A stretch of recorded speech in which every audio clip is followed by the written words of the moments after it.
聴者の皆さん、おはようございます。エリックです。いつもご視聴いただいてありがとうございます。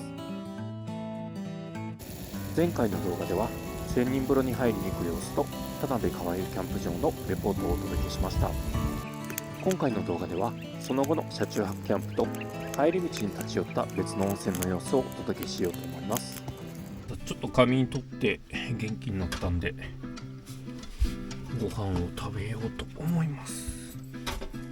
どうなんだろう、今日毎段使ってね、この間じゃないや、去年や土台ね、ウッドで作ったやつを今日使ってみようと思ってるんですけどね。車内に備え付けた折りたたみテーブルに埋め込んだツインバーナーの準備をしています。使用しているバーナーはキャプテンスタックの M7900 になります。詳細は以前の動画をご覧ください。私の場合はキャンピングカーライフというよりは車内でキャンプをしているという方が合っていると思います。基本的に道具もテントキャンプをするときと共通のものを使っています。といっても最近はそもそもキャンプ自体に行く機会が減ってるんですけどね。今年はもう少し回数を増やしたいところです。今日ね、毎段のテストをしに来たんだけど、言うほど寒くないっていうね。どうしたのか。今日はもうめちゃくちゃ手抜きです。ごぼうとカット野菜と助さんうどんで売ってるもつ鍋セット。助さんうどんの回し物ではないです。前回の東大阪の動画ももつ鍋だったんだけど、助さんのね、もつ鍋食べてみたくて2人前か4人前しかなかったんですよね。とりあえず2人前買ってきたんですけど、召し上がり方、キャベツ、ニラ、ごぼう、豆腐と好みの具材を用意してください。鍋に 600cc の水、濃縮麺、なるほど。もつ鍋のタレがこれか。これがもつ鍋の味変ができるってこと。最初は助さんうどんの出汁で作ってもつ鍋の素を追加で味を変えられるみたいです。うちのバモスにはやれはないので、やってることはキャンプの時と一緒ですね。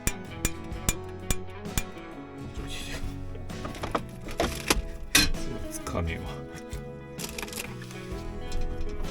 ガスボンベを取り付けるのを忘れていました。シャモのみりん干しを買ってきました。焼き物をするときは煙が出るので、やっぱり換気扇は必須ですよね。一酸化炭素中毒対策にも必ず必要になると思います。今日ね、あんまり寒くないから毎段のテストにならないかもしれない。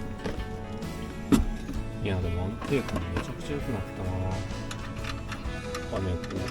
自分が揺れると車も揺れるんですけど、埋め込んだことでだいぶ安定感が増しましたね。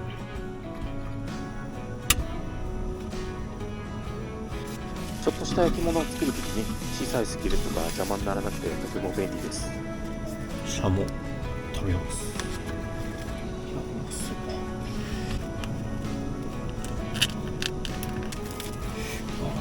めっちゃうまい。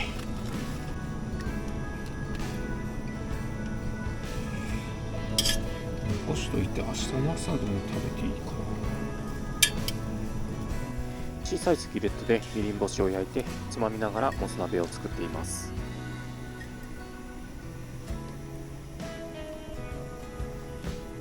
うまっ。やば。毎回買ってもええぐらいうまいですね。今回はカット野菜を使って基本的に包丁などは使わずに簡単に料理を済ませようと思います。そんな全部食い切れん気がする。うまっ。スキレットは保温もできるからいいっすよね。火止めてもね、しばらくは熱いままなんで。つゆを入れます。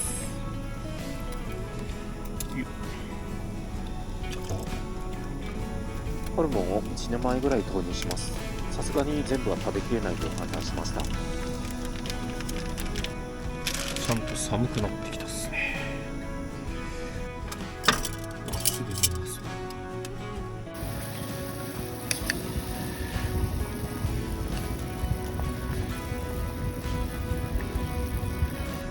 いいね、うまそうじゃん。野菜も野菜炒め用のカット野菜を投入します。ソロキャンだとコスパもいいんですよね。うまそう。鍋は材料を放り込んで煮るだけなので手間も少なくて冬キャンにはとてもいいんですよね。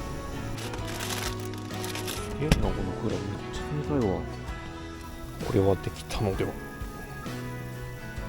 スケさんのもつ鍋、冷凍だから持ち運びにも便利ですし、締めのうどんまでついてるんですよね。美味しいし便利だし、これはリピート確定ですね。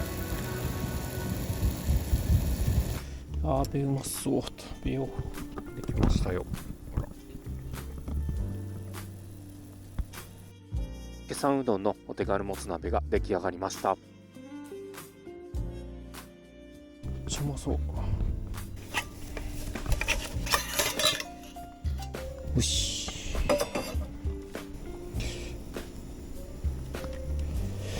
ただきます。やっぱり寒い時は体が温まる鍋がいいですよね。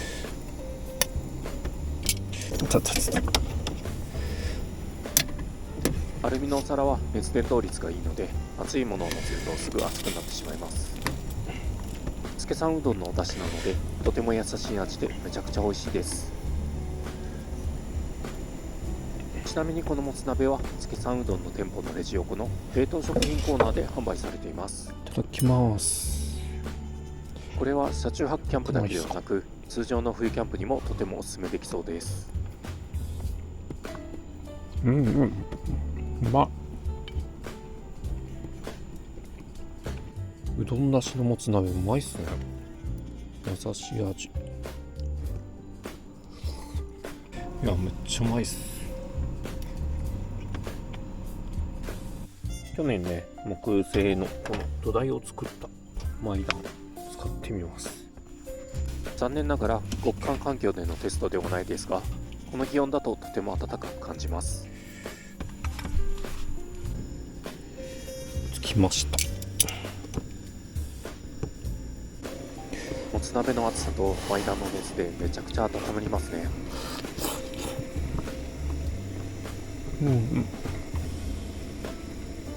うまっ。今回は2人前の半分の量を使ったんですけど、多すぎず少なすぎず私にはちょうどいい量でした。たくさん食べる人なら十分2人前でも食べられるぐらいの量だと思います。ちゃんとスケさんのスケさんうどんの麺だわ。よっ。スケさんうどんのちゃんとうどんですね。スケさんうどんのうどんは太麺でもちもち柔らかい麺なんですよね。普通のうどんとは全然違います。いきます。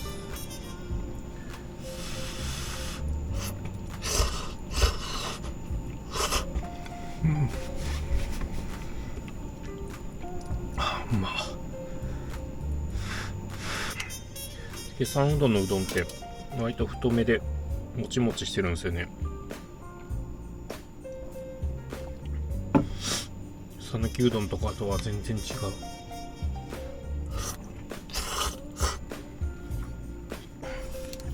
もつ鍋と締めのうどんだけなら2人前食べれると思うんですけど、今回は雑炊も食べたかったので、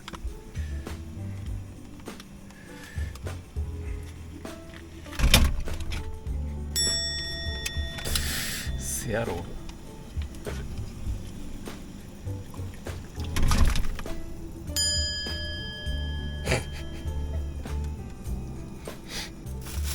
だから OK。今回はご飯も炊かずにレトルトパックのご飯で簡単に済ませます。パックのご飯をそのまま投入したんですけど、湯煎してから入れた方が良かったですね。だしの中に入れたらいい感じにほぐれてくれるかなと思ったんですけど、ちょっと芯が残ってしまいました。パックご飯が思ったより硬いままだったので、卵を入れる前に少し水を足して加熱をしています。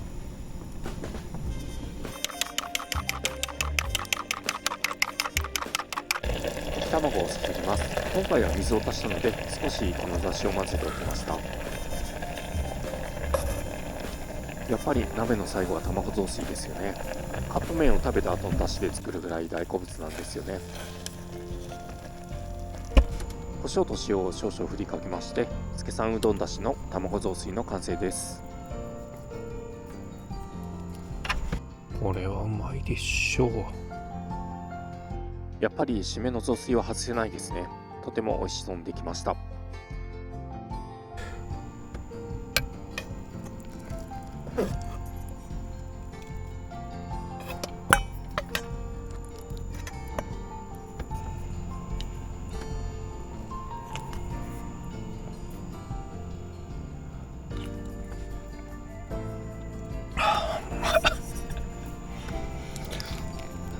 うまい。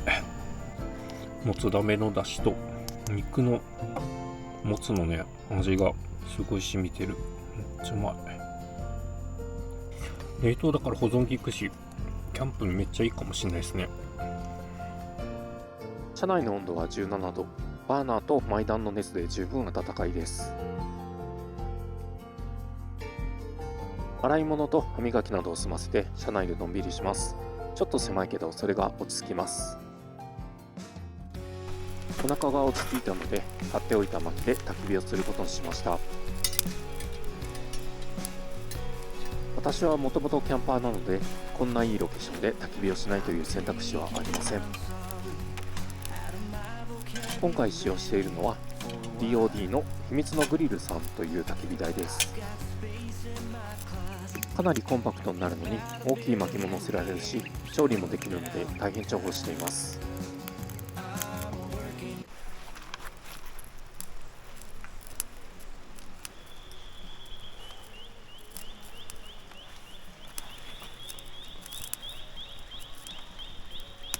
自分はやっぱりキャンプが好きなので、カテゴライズするなら車中泊キャンパーってところでしょうか。あいにくの天気で曇り時々小雨って感じです。肉眼だともう真っ暗闇で何も見えません。リアゲートが船よけになってくれます。軽の晩婚のキャンピングカーの利点の一つですよね。お湯が沸いたので温まるためにカフェオレを入れようと思います。といっても粉のインスタントですけどね、ワイトは無縁のキャンプをしています。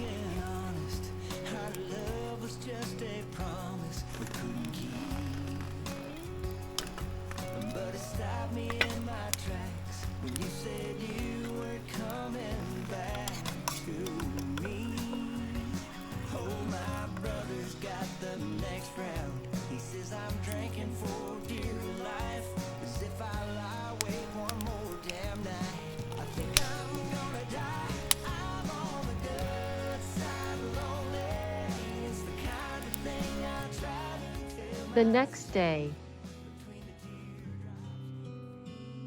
おはようございます。起きました。昨日割と夜中まで焚き火してたんで9時半に過ぎました。9時半。止めたとこが微妙に前下がりだったみたいで、頭に血が上りそうに乗ったので夜中に上下逆になったっす。タイヤの下にかませるなんか高さ調整のやつがあるみたいなんであったと思うんで、次はそれを用意してちゃんと水平取らないと、水平取るなり頭側を上げないといけないですね。起きて朝ごはん用意します。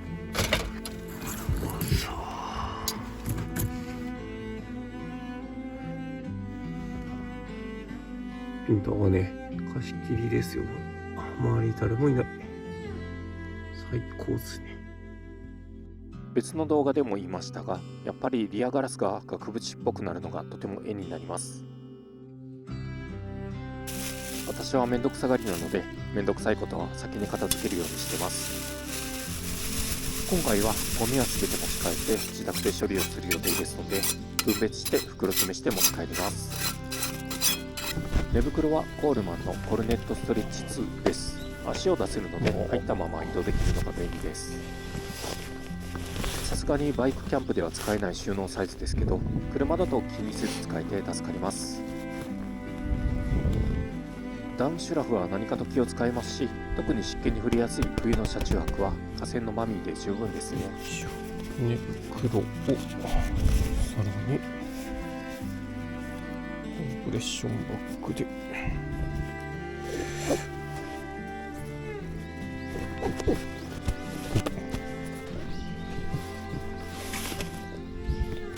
枕もインフレータブルタイプを使用しています。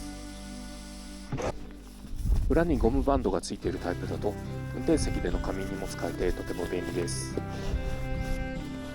雨なんですよね。本当はね、熊野那智大社とか行こうと思ってたんですけど、僕なら天気いい時に行きたいですよね。また今度バイクで行こっかな。悩む。どうしよう。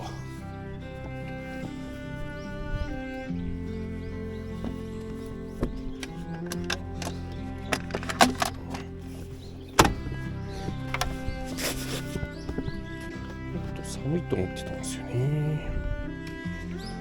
全然寒くなくて、今日はのんびりして帰ります。朝飯作るか。めっちゃ最高でしたね、本当に。おはようございます。今から朝ごはん作ろうと思います。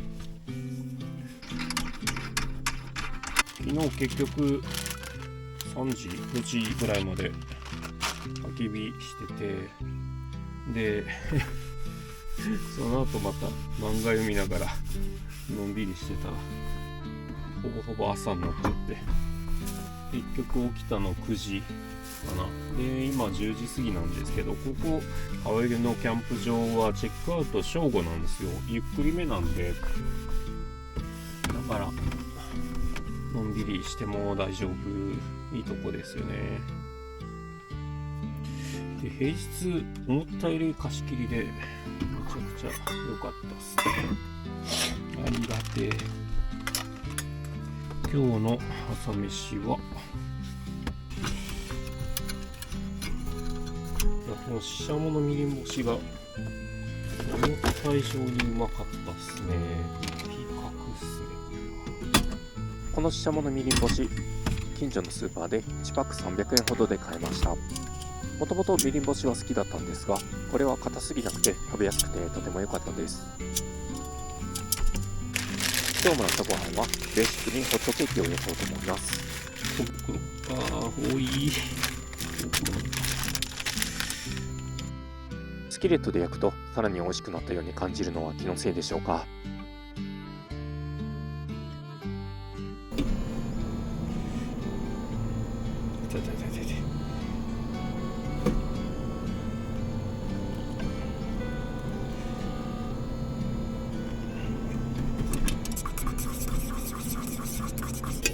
ホットケーキもキャンプ以外では作らなくなりましたね。というか、そもそも朝食は小さいパンで済ませることがほとんどになっています。キャンプ行ったり旅行に行ったりすると、なぜか朝一からしっかり食べれるんですけどね。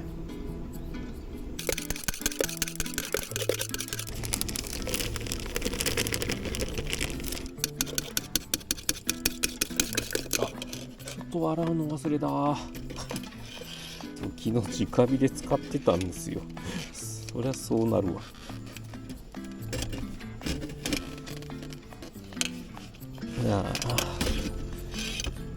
せっかく手きれいにしたのに。自分がホットケーキを作るときは、まず卵が少し白っぽくなるまで空気を含ませるように混ぜます。そこに牛乳とホットケーキミックスを数回に分けて混ぜていきます。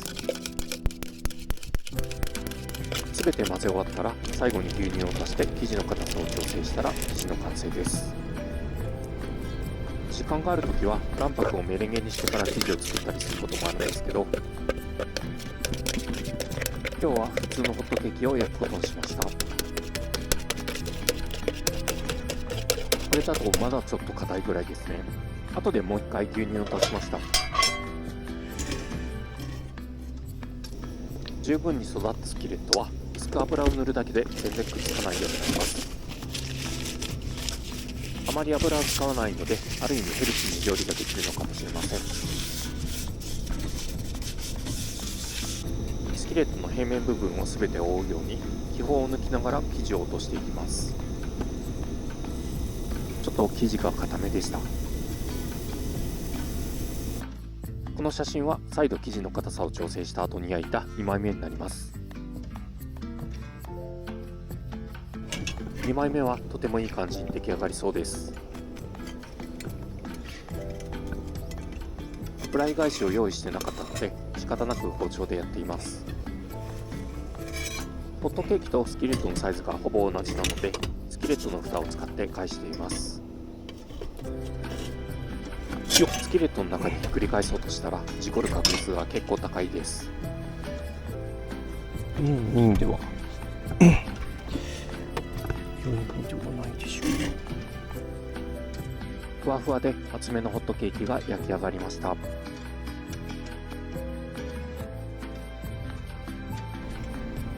実は1枚目を焼いたのをつまみながら2枚目を焼いてました。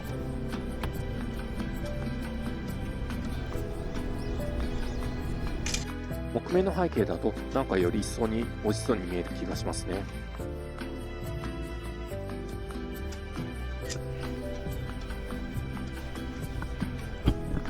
ちょっとぼーっとしてたらチェックインまであと40分になっちゃった。ちょっと慌てないといけないですね。まあでもとりあえずね、キャンパーだと荷物ポイポイってやって移動すればチェックアウトできるからいいっすね。いただきます。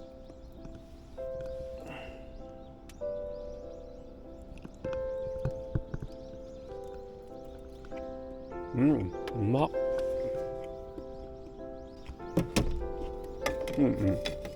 よくできとるわ。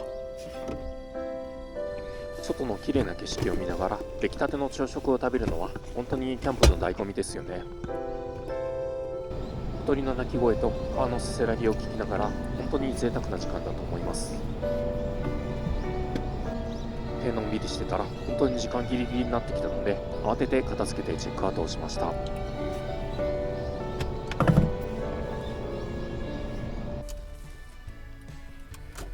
では帰りましょう。いや、いいとこだったっすね。平日マジでガラガラだったんで本当にのんびりできました。周り何メートルぐらいかな、150メートルぐらいは誰もいなくて、夜はもう本当に真っ暗闇の中に一人ぼっちみたいなちょっと心細くなるぐらいの状況でしたね。いや、めちゃくちゃ良かったっす。なかなかね、本当にキャンプ場とかで一人ポツンとなる状況なんかなかなかないんで、それ考えるとね、めちゃくちゃいい環境だったと思います。どこか行こうかと思ってたんですけど、結局夜中までね焚き火してて、起きたら、9時過ぎてて、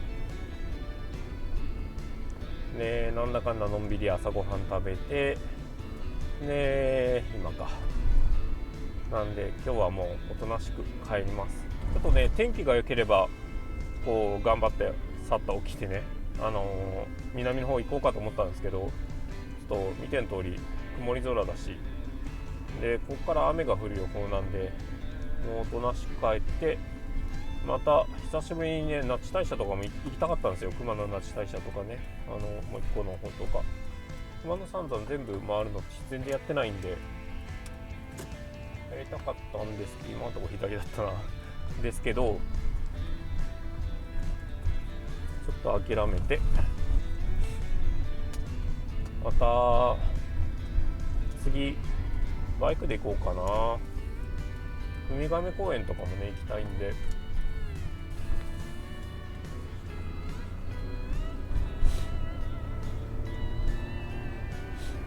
ではでは、とりあえずのんびり地元まで帰ろうと思います。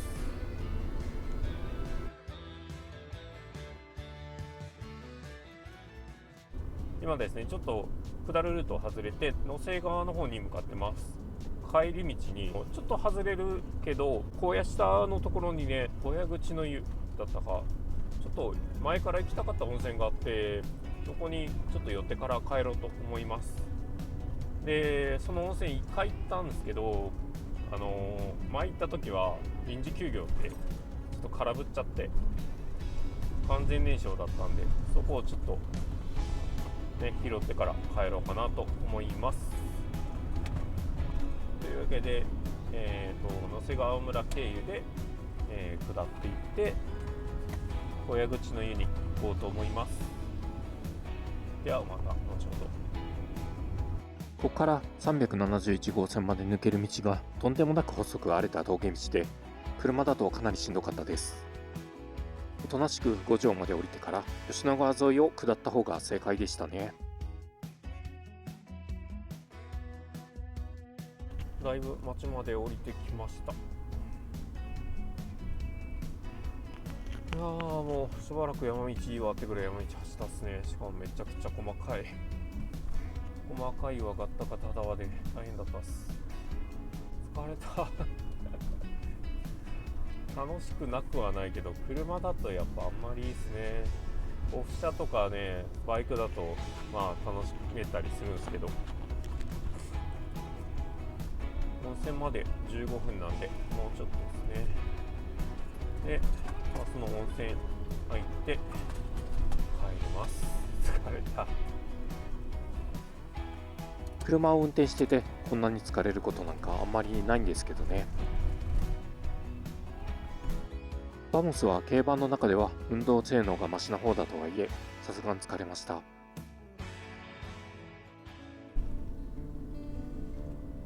うじき到着予定。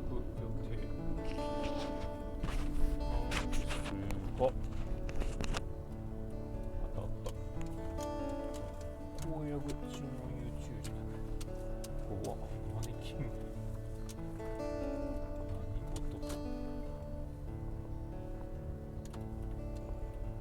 荒野口の湯の駐車場に到着しました。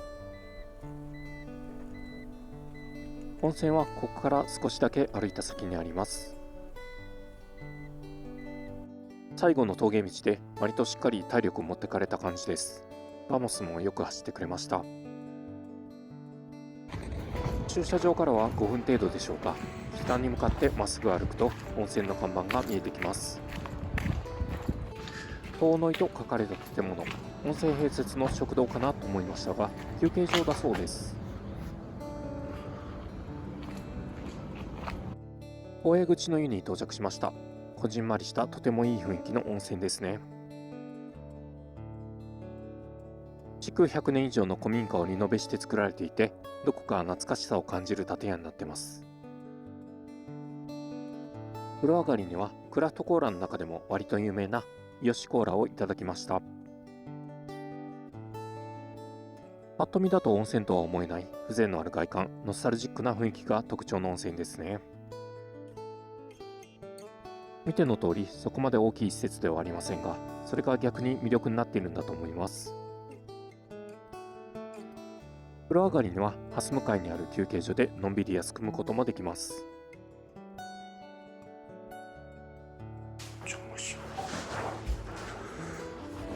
すごっ。遠野井はほぼ民家をそのまま休憩所にしているような形ですね。飲食物の持ち込み、飲酒、喫煙、仮眠等は制限されているようです。あ、ここにもある。風呂上がりの待ち合わせなどに使うように開放されているみたいですね。どこか祖父母の家を思い出させるような懐かしい雰囲気がありました。民家にはマイヤにウミガメの剥製。ツーリング途中に立ち寄るのも良さそうですよね。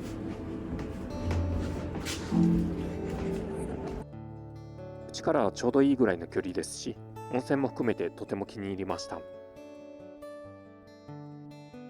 また高野山などに行った帰りに機会を見つけて立ち寄りたいと思います。そういえば遠野井ってどういう意味なんでしょうね。ちょっと調べたけど分かりませんでした。よし、帰ろ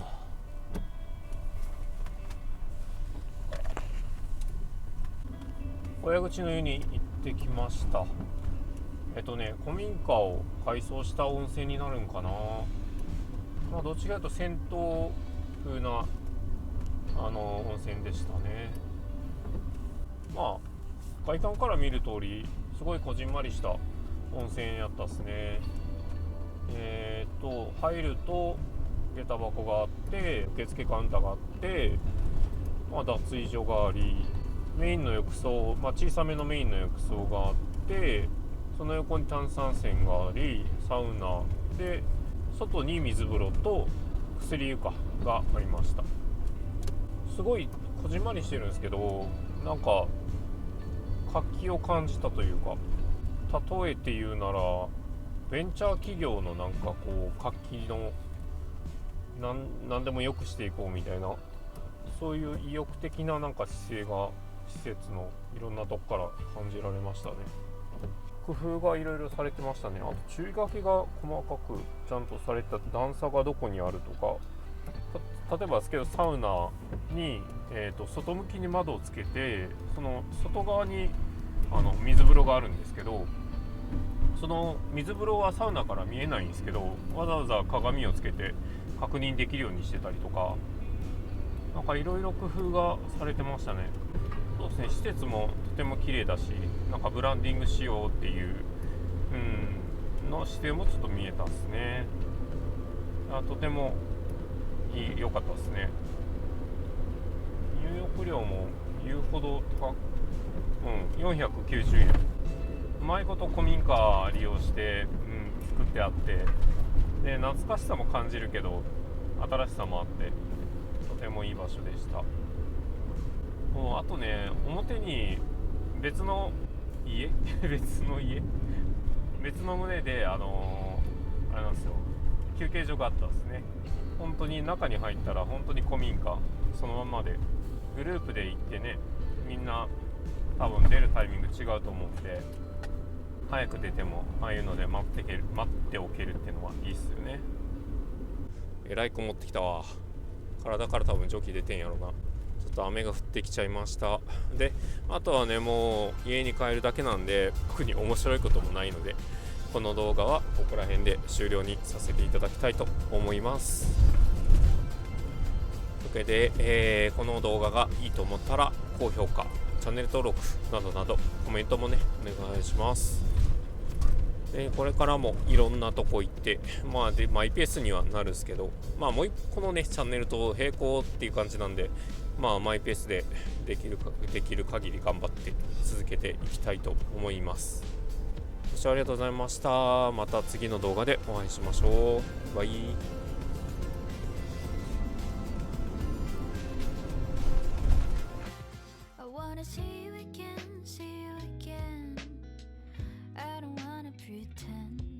Let's do it again. It's worse when you're not here. Let's turn